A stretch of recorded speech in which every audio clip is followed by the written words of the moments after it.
السلام علیکم خواتین و حضرات، کیسے ہیں آپ سب لوگ؟ امید ہے خیریت سے ہوں گے۔ جی ہاں، ماہنامہ آفقری جو جناتوں کی دنیا اور انسانوں کی جسمانی بیماریوں، ذہنی الجھنوں اور روحانی مسائل کا حل ہے۔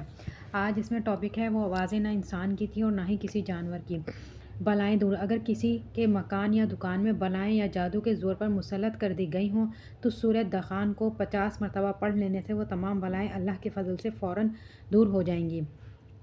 میری شادی میری خالہ کی بیٹی سے ہوئی ہے۔ میری شادی سے پہلے میری خالہ نے اپنی بیٹی کا رشتہ خاندان سے باہر طے کیا تھا، لیکن جہاں یہ رشتہ کیا، ان لوگوں کے بارے میں تحقیق کی تو کچھ وجوہات کے سامنے آئیں، جس کے بعد یہ رشتہ ختم کر دیا گیا۔ اس وقت ان لوگوں نے دھمکی دی کہ اگر یہ ہمارے گھر نہیں آئی تو اسے کسی گھر کا نہیں ہونے دیں گے۔ میری والدہ کو جب معاملے کی خبر ہوئی تو والدہ نے خالہ کو حوصلہ دیا اور میرا رشتہ خالہ کی طرف کر دیا، جبکہ میں عمر میں اپنی خالہ ذات سے کافی چھوٹا تھا۔ بس یہ رشتہ ہونا تھا کہ ہماری بربادی شروع ہو گئی۔ شادی کے بعد گھر میں غیر معمولی واقعات رونما ہونا شروع ہو گئے۔ ہمارے گھر میں تقریباً ایک ہفتے کے اندر 4 مری ہوئی بلیاں ملیں۔ کھانے کی چیزیں بالکل ٹھیک ہوتی، لیکن ان میں اچانک بدبو آنے لگتی۔ ہم میاں بیوی ایک دوسرے کی شکل دیکھ کر کوفت محسوس کرنے لگے تھے۔ میری نوکری میں مسائل آنا شروع ہو گئے۔ اچانک اتنے برے حالات نے میری کمر دوہری کر دی۔ میرے گھر کے پاس ایک اللہ والے ہیں، ان کے پاس اکثر لوگ دم کروانے بھی آتے ہیں۔ میں بھی ان کے پاس گیا اور اپنے حالات بیان کیے تو انہوں نے فرمایا کہ تم تسبیح خانے سے جا کر اپنا علاج کرواؤ، وہاں کا روحانی نظام بہت طاقتور ہے۔ انہوں نے مجھے تسبیح خانے میں ہونے والے 3 روزہ روحانی چلے کے بارے میں بتایا کہ وہاں جا کر چلہ کرو، یہ جادو جنات سب ختم ہو جائیں گے۔ میں نے تسبیح خانے آ کر جمعرات سے اتوار تک روحانی چلہ کیا۔ چلے کے دوران خاص اعمال کروائے گئے۔ ان کی برکت سے ہمارے گھر پر جو اثرات تھے وہ ختم ہونا شروع ہو گئے۔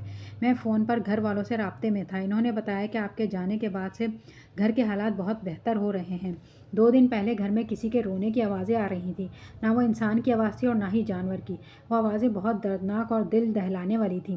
کچھ دیر یہ آوازیں آتی رہیں، پھر اس کے بعد اچانک آواز آنا بند ہو گئی۔ اس کے بعد سے گھر میں سکون ہو گیا ہے۔ میرے روزگار کا مسئلہ تھا۔ میں اپنی اہلیہ کے کہنے پر تسبیح خانے روحانی چلے میں شامل ہوا۔ جب واپس گھر گیا تو میرے چچا نے مجھے فون کر کے کہا کہ آپ کے لیے ایک نوکری ہے، اگر کرنا چاہتے ہو تو شام کو مجھ سے مل لو۔ میں شام کو ملنے گیا تو کہنے لگے کہ میرے قریبی دوست نے ٹھیکے پر پیٹرول پمپ لیا ہے، ان کو اعتماد کا بندہ چاہیے جو پمپ کا سارا کام سنبھالے، تنخواہ بھی اچھی دے رہے تھے۔ میں نے تمہارے لیے ان سے بات کی ہے۔ میں نے فوراً حامی بھر لی۔ مالک نہایت نرم دل اور احساس والے انسان ہیں، مجھے کام میں کبھی پریشانی نہیں ہوئی۔ تو خواتین و حضرات، آج کے لیے اتنا ہی۔ ملتے ہیں اگلی ویڈیو میں۔ اللہ حافظ۔